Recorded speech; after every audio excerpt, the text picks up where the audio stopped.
Ang nakakasilaw na liwanag ay pumasok sa mga talukap ng mata ni Dahlia Luningning. Siya ay bahagyang naiinis at gustong itaas ang kamay upang takpan ito. Ngunit ang malalakas na tunog ay sabay na umabot sa kanya, parang mga matutulis na karayom na sumisiksik sa kanyang isipan. Bigla siyang bumukas ang mga mata. Ang hangin ay puno ng matamis na amoy, ang malaking bulwagan ay napakaganda at nakakamangha. Sa napakalaking kisame, napakaraming mga ukit at mural ang nakalatag. Ang sinag ng araw ay pumasok sa puwang sa gitna ng kisame, tumatama ng eksakto, na parang isang ilaw na nakatutok sa isang dalagang nakasuot ng puti, na nasa humigit kumulang 10 talampakan ang layo. Ang dalaga ay may mahahabang kulot na buhok, kumikislap na parang alikabok ng ginto, at ang kanyang mukha ay napakaganda, tila isinilang upang tumayo sa ilalim ng liwanag, tinatanggap ang napakaraming papuri. Diyos ko, ibig sabihin ba nito na sa mga nakaraang taon, ang pamilya Dahlia ay palaging nagkamali ng anak? Si Dahlia Luningning ay hindi isang diyosa, si Mina Dakila. Hindi ngayon ay dapat tawagin siyang Dahlia Dakila. Hindi ba totoo?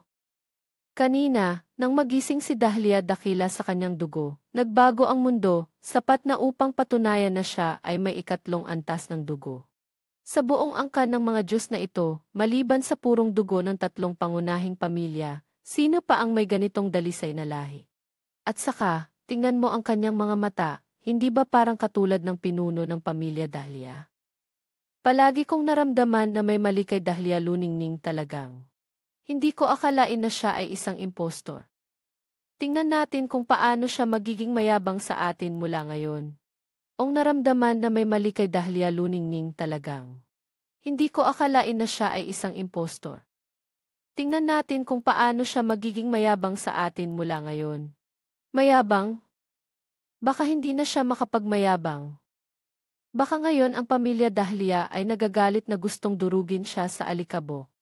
Diyos ko, ang pangyayaring ito ay walang iba kundi ang pinakamalaking biro sa loob ng 100 taon ng angkan ng mga Diyos.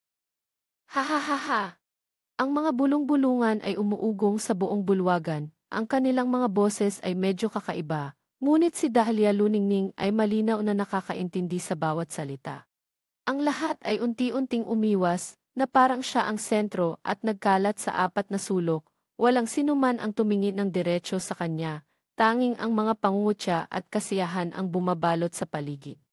Nag-iisa siyang nakatayo sa tabi ng isang puting jade na haligi na may masining na ukit. Ang paligid ay tahimik at malabo na nagdulot sa kanya ng pagkalito habang tinitingnan ang paligid. Saan ito?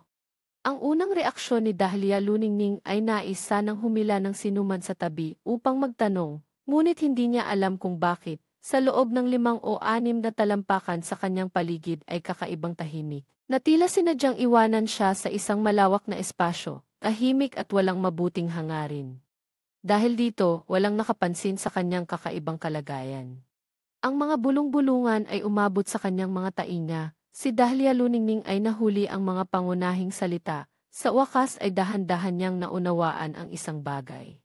Ibig bang sabihin ay siya ay nakapasok sa ibang mundo? Bukod dito, batay sa mga sinabi ng mga tao, marahil siya ay nakapasok sa isang kanlurang pantasya na nobela na kanyang binasa bago matulog, na pinamagatang Hyukung Igi.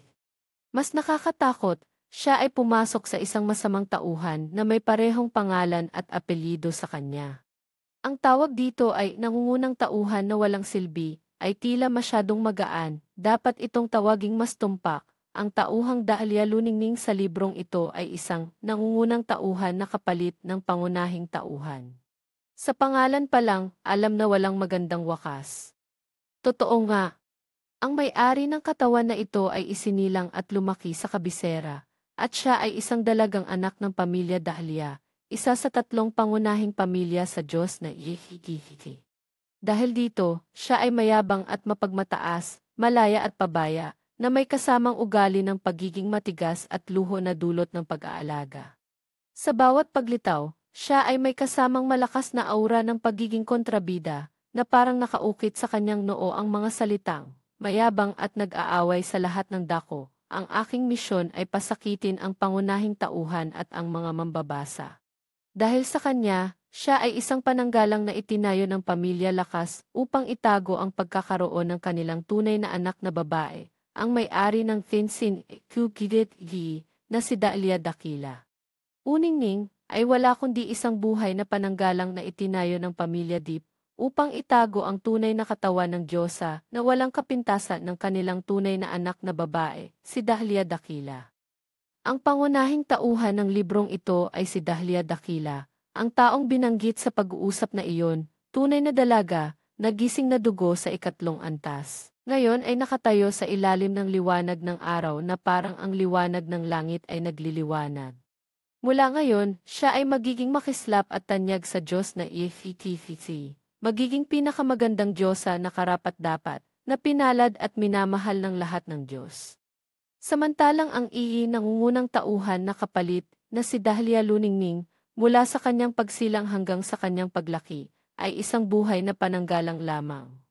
Siya ay isinilang upang tiisin ang mga panganib para kay Dahlia Dakila sa kanyang pagkabata, nagdadala ng mga panganib at mga pagsubok, mga intriga at mga patibong, upang matulungan ang tunay na dalaga na lumaki ng maayos sa kanayunan. Naghihintay hanggang sa ang kanyang tunay na dugo ay opisyal na magising, at makakuha ng sapat na lakas upang ipagtanggol ang kanyang sarili.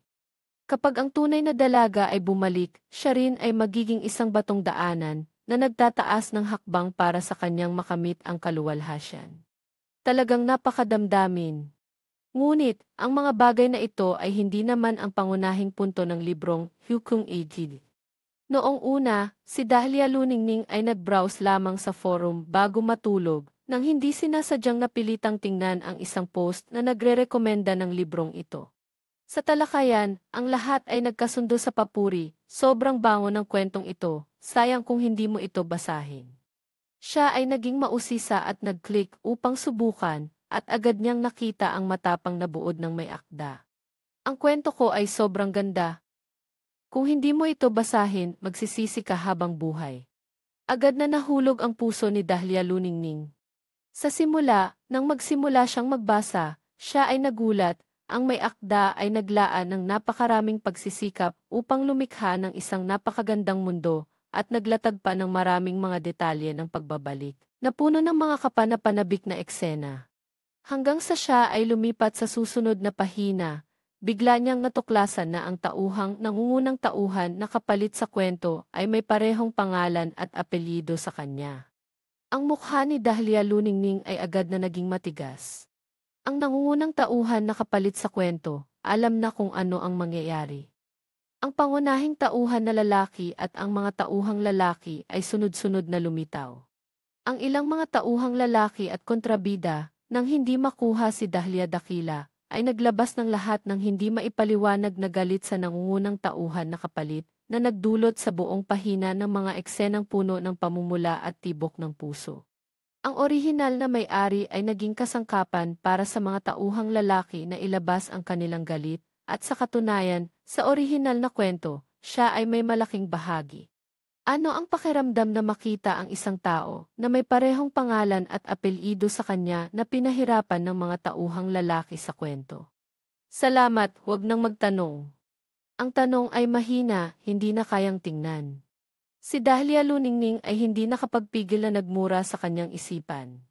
Ang babala ng pagpasok sa kwento ay isa na, sino ang mag-aakalang kahit sa pagbabasa ng kwento ay maaari ring makapasok? Paano pa siya magiging masaya? Talagang nakakapagod. Kung magkakaroon siya ng pagkakataong magsimula muli, tiyak na hindi siya mahuhulog sa apat na salitang ang kwento ko ay sobrang ganda at buksan ang librong ito. Kahit na aksidente siyang makabukas, basta makita na may tauhang may parehong pangalan sa kwento, agad niyang itatapon ang libro. Ito ang presyo na dapat bayaran sa pagmamaliit sa batas ng pagkakapareho ng pangalan sa pagpasok sa kwento. Si Dahlia Luningning ay huminga ng malalim at pinanatili ang kanyang isip.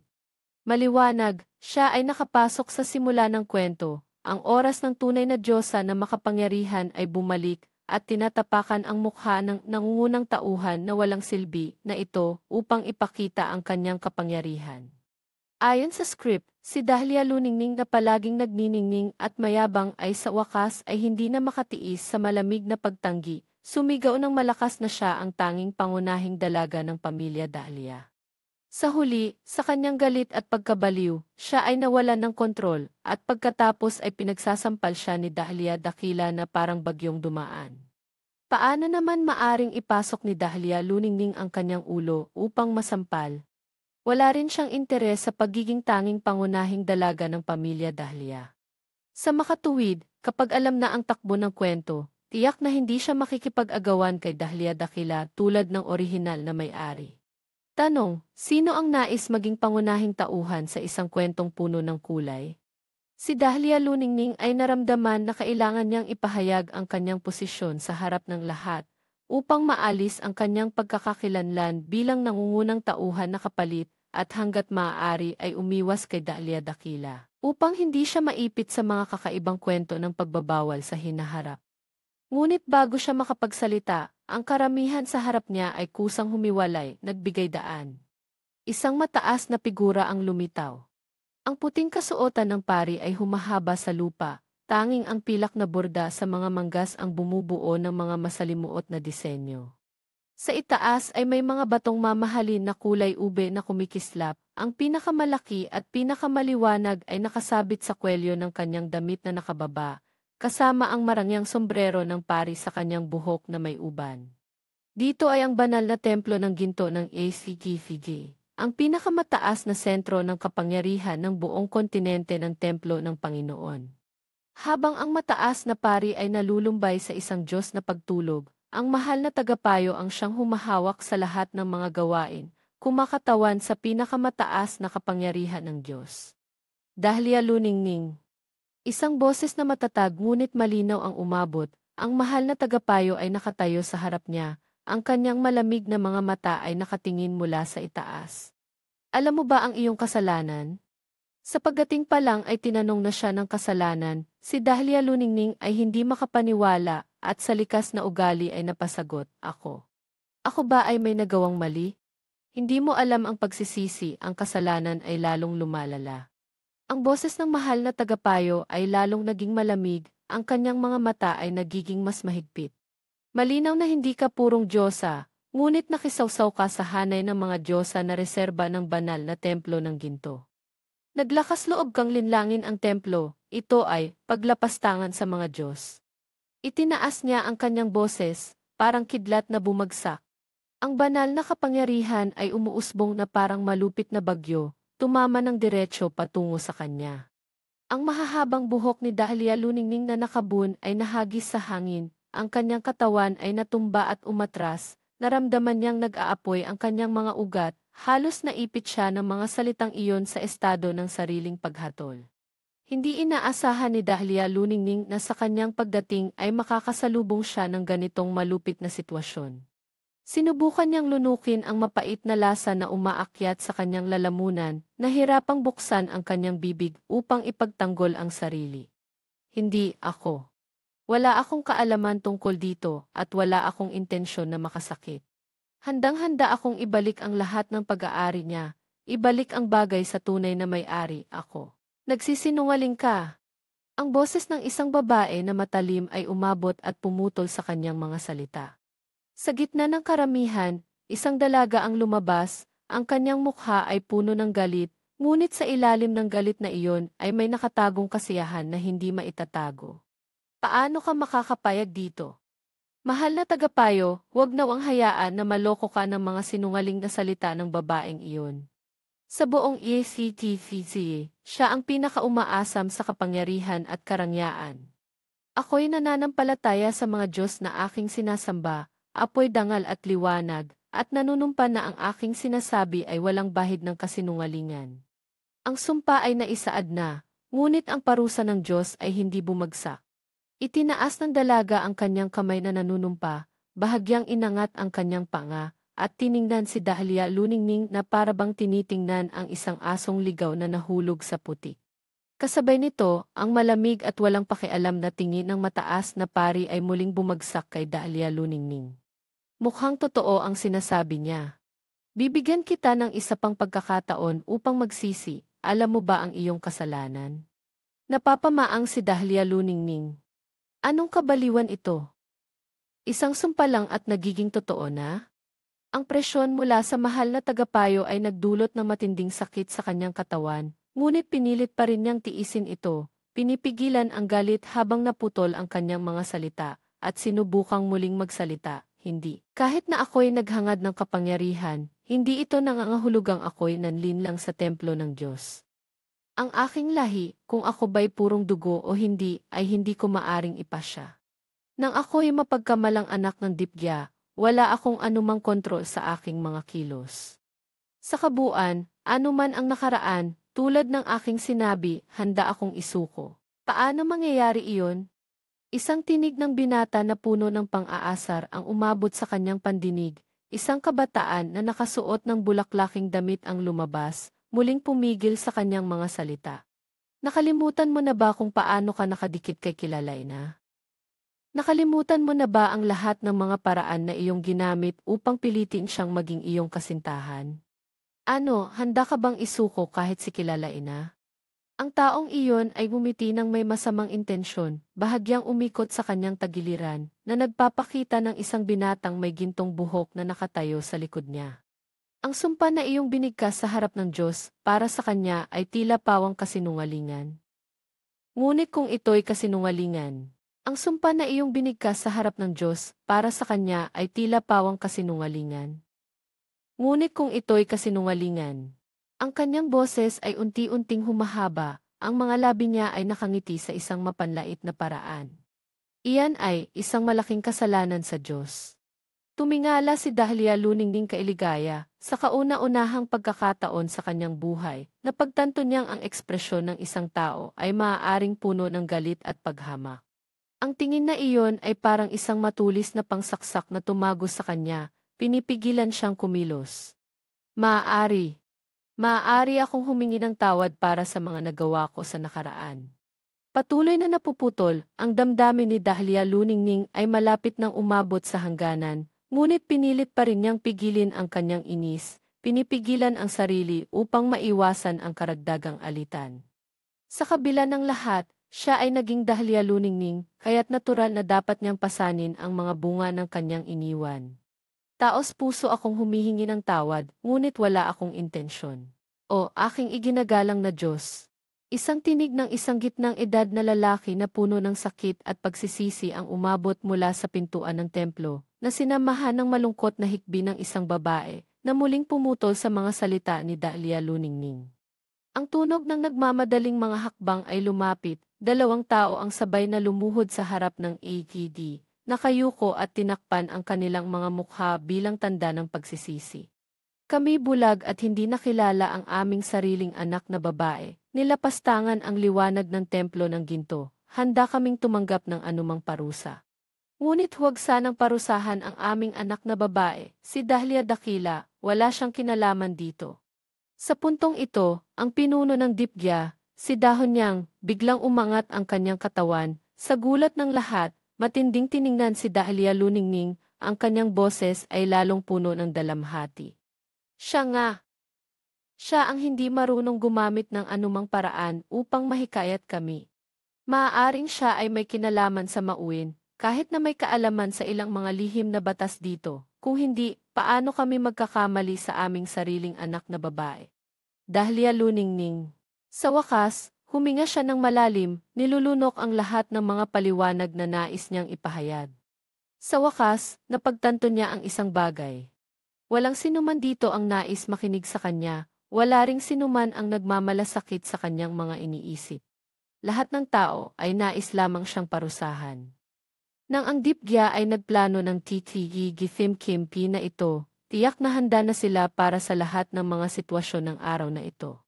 Maging ito man ay ang Dibgya na nagkamali sa pagkilala sa kanilang anak na babae, o ang katotohanan na ang Diyosa ng templo ay hindi purong dugo.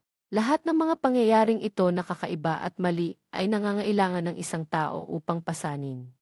At ang taong iyon ay siya, anak ng isang puta.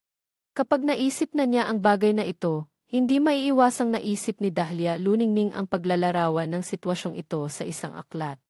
Ang orihinal na katawan, pagkatapos maranasan ang pagtataksil ng mga kapatid na babae, ang pagkamuhi ng kasintahan, ang mga magulang na dati nagmamahal at nagmamalasakit ay nagbigay ng mga mapanlait na salita, ang mga ugnayang pamilya. Pagkakaibigan at pag-ibig ay gumuho, pakiramdam na ang kanyang mundo ay ganap na gumuho, umiiyak na hindi makapagpigil, sa huli ay itinapon sa balo ng Diyos at demonyo, tulad ng isang manika.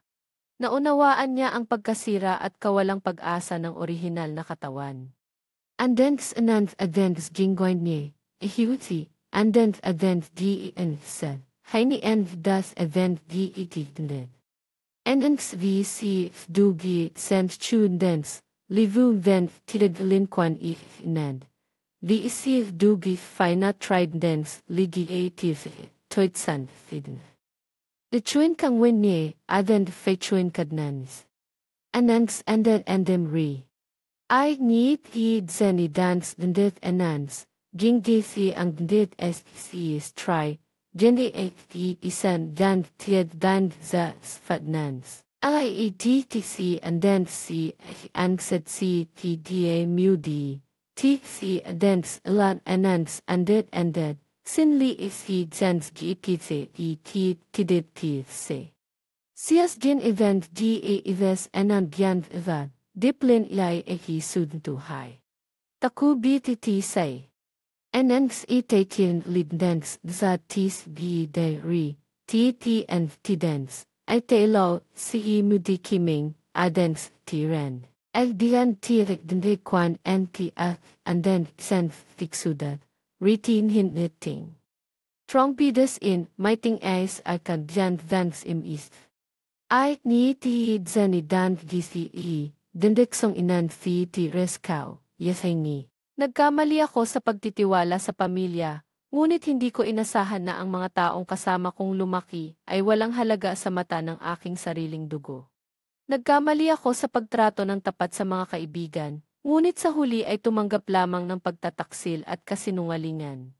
Nagkamali ako sa pag-iisip na ako'y may pinakamagandang kasintahan sa mundo, ngunit hindi ko inasahan na siya'y napupuot at nahahabag sa akin ng ganito.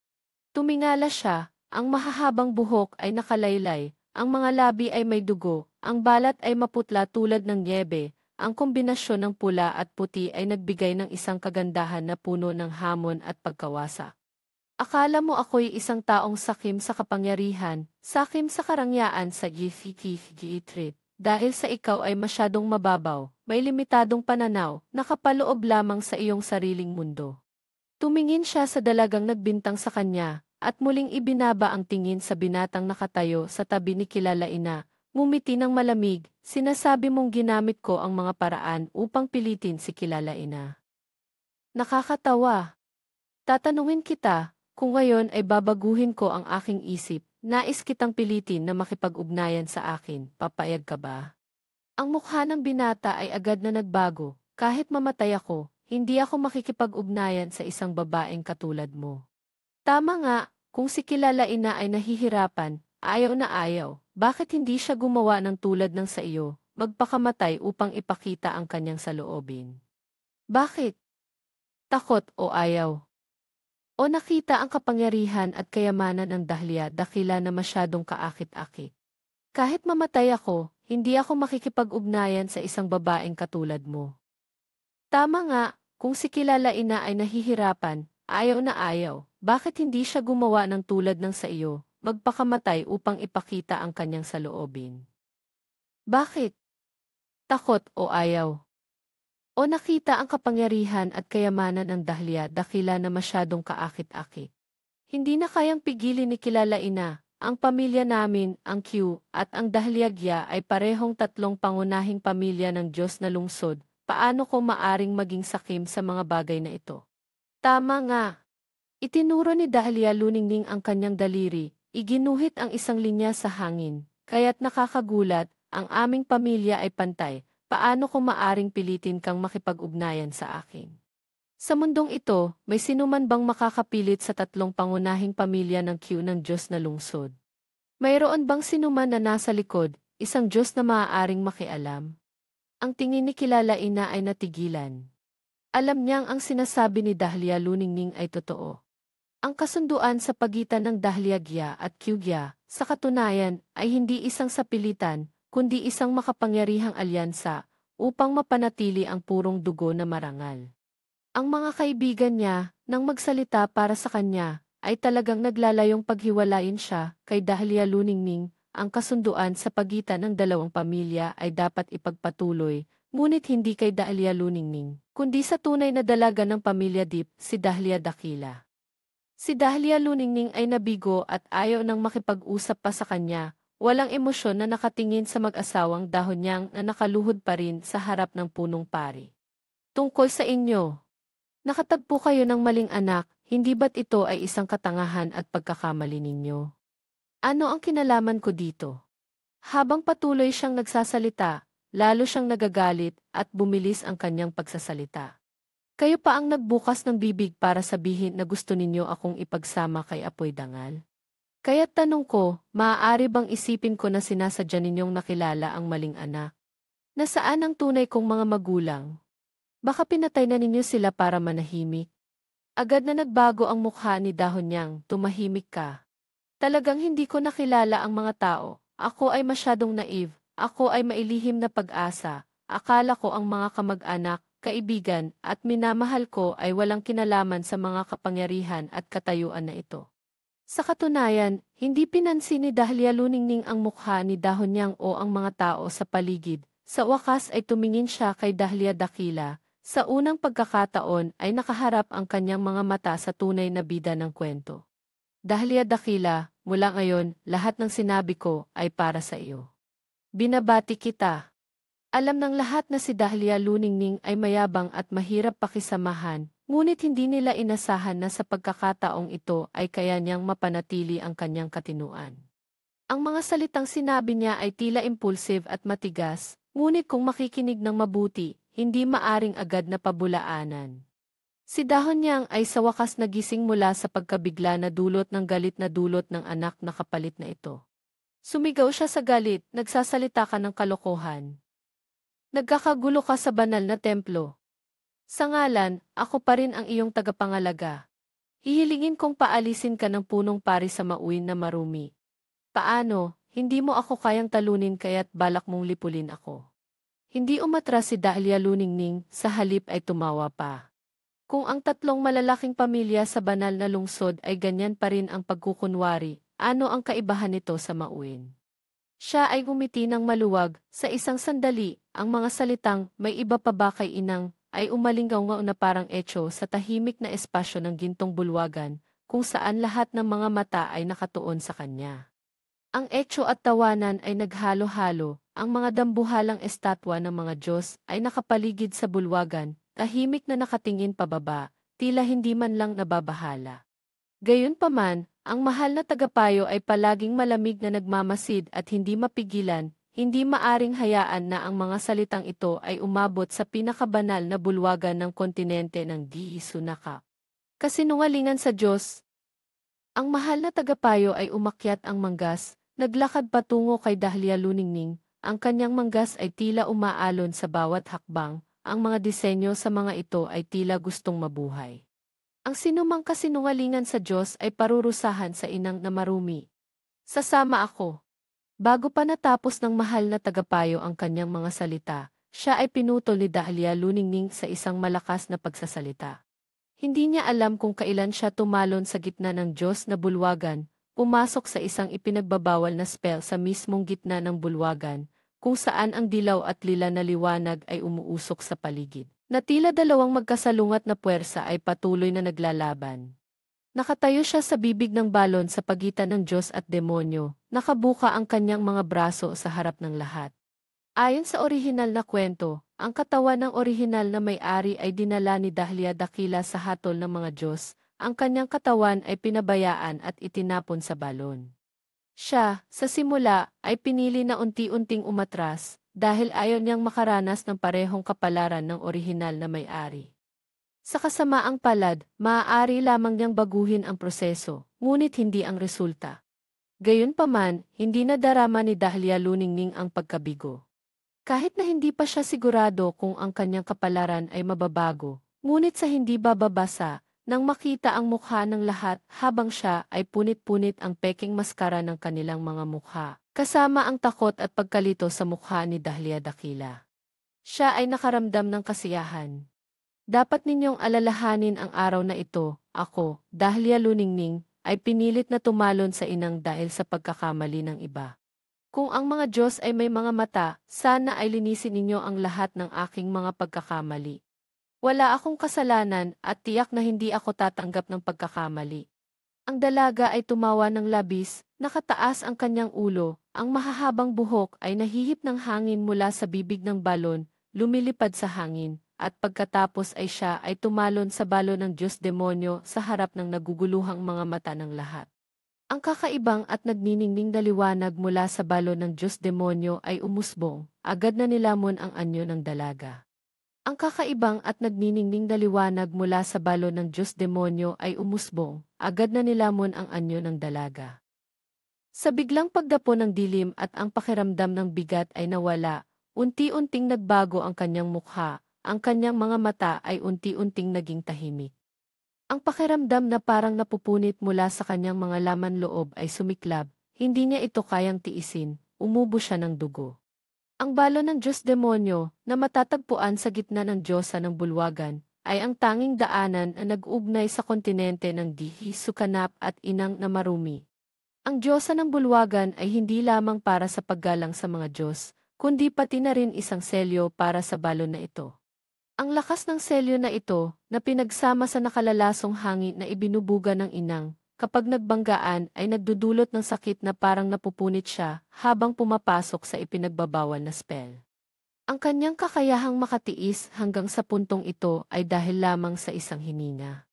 Ngayon, siya ay nakaramdam ng kasiyahan, sa wakas ay hindi na kailangang magpakatatag. Ang paglalakbay na ito ay hindi masasabing sayang, di ba? Bago siya tuluyang mawalan ng malay, ito ang naisip ni Dahlia Luningning. Nang muling buksan ang kanyang mga mata, si Dahlia Luningning ay nakaramdam ng hindi makapagpasya sa kasalukuyang sitwasyon at sabay na nagsim. Nang muling buksan ang kanyang mga mata, si Dahlia Luningning ay nakaramdam ng hindi makapagpasya sa kasalukuyang sitwasyon at sabay na nagsimulang magsisi dahil sa hindi pagtingin ng mabuti sa aklat. Ang kwento tungkol sa orihinal na may-ari sa Mauyen ay hindi ang focus, halos hindi ito nabanggit. Naaalala lamang niya na sa huli ang orihinal na may-ari ay nahuli ng mga tao sa Diyosa ng Bulwagan, naging isang bagay na ipinagbabawal. Ngunit hindi niya alam kung ano ang naranasan ng orihinal na may-ari sa Mauyen. Sa oras na ito, may ilang mga dalaga na nakasuot ng itim at puting damit na may bulaklak na nagmamadali sa paligid niya. May mga nag-aayos ng damit, may mga naglalagay ng pabango, may isa pang nag-aayos ng kanyang buhok. At may isa pang may hawak na asul-lilang bulaklak na basa pa ng hamog, tumakbo upang palamutihan ang mga bulaklak na iyon sa mga manggas at damit niya. Ang kanyang mga braso ay bahagyang nanginginig, hindi alam kung ito ay dahil sa mga epekto ng pagtalon sa balon ng Diyos-demonyo o hindi, bukod dito, wala namang ibang kakaiba. Ang mga dalagang ito ay talagang nakatuon sa pag-aayos sa kanya. Sa tahimik na espasyo na walang tunog, si Dahlia Luningning ay nakaramdam ng kaunting pagkahiya. Hindi siya makapag-abala, kaya tahimik na nagmasid sa paligid. Ang dingding na kulay abo ay may mga inukit na disenyo ng mga bulaklak na hindi matukoy, na sa unang tingin ay katulad ng mga bulaklak na nakapalamuti sa kanyang damit. Ang bintana na gawa sa antigong kahoy na tanso. Sa lahat ng panig ay may mga inukit na masalimuot na disenyo at mga estatwa ng mga nilalang na tila labis na pinalalaki. Ang dahilan kung bakit ginamit niya ang salitang kinilalang ay dahil hindi niya matukoy kung ano sila. Ang mga bintana at pintuan ay mahigpit na nakasara, walang hangin na nakapasok. Ang mga telang sutla at mga kortina ay tahimik na nakabitin sa makapal na karpet na kulay purpura. Sa puntong ito, ang kanyang puso ay nagsimulang makaramdam ng kakaibang damdamin. Sa isang banda, ang atmosfera na ito hindi ba masyadong tahimik? Tahimik hanggang sa maging nakakatakot. Bukod dito, dati siyang walang malay, ngayon siya ay gising na. Bakit ang mga taong ito ay walang kahit kaunting gulat? Hindi na siya nakapagpigil nang siya ay nagbabalak na magtanong sa isang salitang kipaki. Ay mabilis na tinakpan ng dalaga na pinakamalapit sa kanya ang kanyang bibig. Ayaw mo bang mabuhay? Ang dalaga ay bumulong sa kanyang tainga sa isang boses na halos hindi marinig, "Tumahimik ka." Nakita ang mga mata na puno ng takot na hindi nakatago ng dalaga. Siya ay masunuri na tumahimik, ngunit ang kanyang puso ay lalong puno ng mga pagdududa. Saan ba ito? Tumalon siya sa balo ng Diyos demonyo at direkta na bang napunta dito. Ano ang kinakatakutan ng mga dalagang ito? At bakit sila nag-aayos sa kanya? Habang siya ay abala sa pag-iisip, ang mga dalaga ay mabilis na natapos ang pag-aayos at agad na itinulak siya palabas ng silid. Sa labas ng pinto ay isang mahabang pasilyo, ang makapal na pulang karpet ay nakalatag sa kanyang paningin. Isang babaeng nasa gitnang edad na may seryosong anyo na maaaring tawaging inang ay nakatayo na naghihintay sa pintuan. Ang kanyang mga mata ay masusing tiningnan si Dahlia luningning mula ulo hanggang paa at saka siya ay bahagyang tumango. Ang mga dalaga sa silid ay malinaw na nakahinga ng maluwag. Ang inang ay maayos na nakatali ang buhok sa isang pangpondo, tahimik na naglakad patungo sa unahan. Si Dahlia luningning ay nag-atubiling sumunod. Ang dalawang tao ay tahimik na naglakbay sa pasilyo, marahil dahil sa makapal na karpet, walang tunog ang narinig sa kanilang paglalakad. Sa pamamagitan ng maraming mga pintuan na may masalimuot na inukit, ang inang ay sa wakas ay huminto at diretsong naglakad patungo sa isang walang laman na dingding. Sa sandaling si Dahlia luningning ay naguguluhan, siya ay tahimik na dumaan dito. Si Dahlia luningning ay nakatingin na may mga mata na nakabukas ng malaki sa dingding sa kanyang harapan. Ilang sandali pagkatapos, ang mukha ng inang ay muling lumitaw mula sa dingding, ang kanyang mga mata ay may kasamang kawalang pagpapasensya na nakatingin sa kanya, na parang may nakasulat na mga salita, "Bakit ka pa nag-aalinlangan? Pumasok ka na." Si Dahlia luningning ay kumagat ng kanyang dila, hinawakan ang dingding, ngunit walang hadlang na naramdaman, kaya't siya ay dumaan dito. Sa likod ng dingding ay isang maliit na silid na parang lugar ng interogasyon, wala man lang mesa o upuan. Ang malamig na puting liwanag ay kumikislap sa mga ilaw na tanso, na nagliliwanag sa seryosong mukha ng inang, na nagiging mas nakakatakot siya. Sa wakas, siya ay nagsalita, "Gusto ng batang Panginoon ng katahimikan, kaya't hindi ka pinapayagang gumawa ng anumang tunog." Si Dahlia luningning, "Anong batang Panginoon?" Ang pagdududa sa kanyang mga mata ay maliwanag na hindi maitatago. Si Dahlia luningning, "Anong batang Panginoon?" Ang pagdududa sa kanyang mga mata ay maliwanag na hindi maitatago. Nakita ito ng inang, hindi nakapagpigil na huminga ng malalim, ang kanyang boses ay naglalaman ng kaunting kawalang pagpapasensya. "Dinala ka nila dito, hindi ba sila nagsabi ng kahit ano sa iyo?" Si Dahlia luningning ay naguguluhan na kumikindat. Ang sinumang tumalon mula sa balo ng Diyos demonyo, lahat ay dinala dito. Ang boses ng inang mula sa tahimik na balon ay may kaunting pagdiriin at pang-uyam. "Ikaw, kitang-kita na dati kang isang diyosa. Kung hindi ka nagkasala ng isang malaking kasalanan, paano ka makakapagsimula sa Dahlia Dakila? Dahlia Dakila ay hindi dapat maging tahanan ng iba. Paano mo pa naisip na makararating ka rito upang magtamasa ng biyaya?" Matapos huminto ng saglit, nagbago ang tono ng matanda, ang kanyang mukha ay tila nagbibigay ng biyaya. "Buti na lamang, ang aming mababang Panginoon ay mahilig sa kapangyarihang nananatili sa inyong mga katawan nang kayo'y bumagsak. Kaya't siya'y pumayag na tanggapin kayo." Sa puntong ito, unti-unti nang naunawaan ni Dahlia luningning na ang lugar na ito ay talagang tahanan ng mga nahulog na Diyos. Sumunod sa sinabi ng matanda, nagtanong siya, "Kaya salamat?" Napahinto ang matanda sa kanyang mga salita. Mabilis siyang tumingin sa kanya na may galit, bago lumingon patungo sa pader. Tila dahil sa salitang "isalamat" na iyon ay nagkaroon siya ng kaunting awa. "Tandaan mo, mamaya anuman ang iyong makita, huwag kang maglalabas ng anumang tunog. Baka sakaling mapanatili mo ang iyong buhay." Pagkatapos sabihin iyon, siya'y naglaho sa pader. Sa instinct, sumunod si Dahlia luningning. Dumaan sila sa mahabang pasilyo na may siyam na liko, ang atmosfera ay unti-unting naging mas mabigat, sa wakas, huminto ang dalawa. Sa kanilang harapan ay isang napakalaking pintuan ng kahoy, may mga masalimuot na disenyo, ang material ay tiyak na higit pa sa mga naunang pintuan.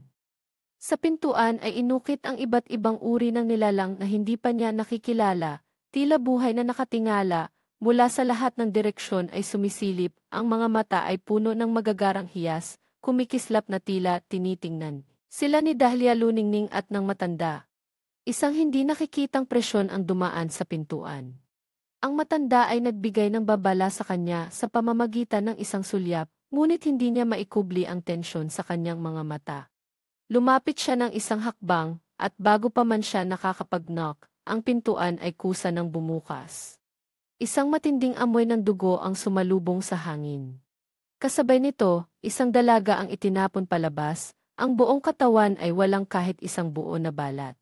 Ang kanyang kasuotan ay punit-punit, ang kanyang mukha ay puno ng pagdurusa at may kakaibang kasiyahan.